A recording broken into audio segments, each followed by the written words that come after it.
వర్షాకాలం వస్తుంది కదా, ఇలా ఇంట్లోనే మిర్చి బజ్జీని ప్రిపేర్ చేసుకోండి. బజ్జీ మిరపకాయల్ని వాష్ చేసుకొని తడి లేకుండా తుడుచుకొని ఇలా నిలువుగా చీరుకొని లోపల ఉన్న గింజల్ని తీసేయండి.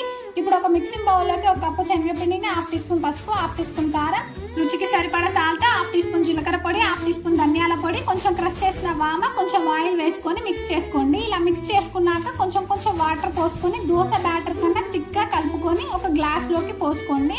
గ్లాస్ లోకి పోసుకున్న తర్వాత ఇప్పుడు చింతపండు గుజ్జులోకి 1/2 టీ స్పూన్ ధనియాల పొడి, 1/2 టీ స్పూన్ జీలకర్ర పొడి, కొంచెం సాల్ట్ వేసుకొని ఒకసారి కలుపుకొని మన ముందు చీల్చుకున్న మిరపకాయలలో స్పూన్ తో ఇలా స్ప్రెడ్ చేసి పక్కన పెట్టుకోండి. అన్ని మిరపకాయలలో ఇలా చింతపండు గుజ్జును వేసి స్ప్రెడ్ చేయండి. స్టవ్ మీద డీప్ ఫ్రై కి సరిపడా ఆయిల్ వేసుకొని మీడియం ఫ్లేమ్ లోనే హీట్ చేయండి. ఒక్కొక్క మిర్చిని గ్లాస్ లోకి అద్ది ఆయిల్ లో వేయండి. ఇలా అన్ని బజ్జీలని గ్లాస్ లోకి అద్ది ఆయిల్ లో వేసుకొని గోల్డెన్ కలర్ వచ్చేంత వరకు ఫ్రై చేసుకొని పక్కన తీసేయండి. వీడియో నచ్చితే లైక్ చేసి మన ఛానల్ ని సబ్స్క్రైబ్ చేసుకోండి.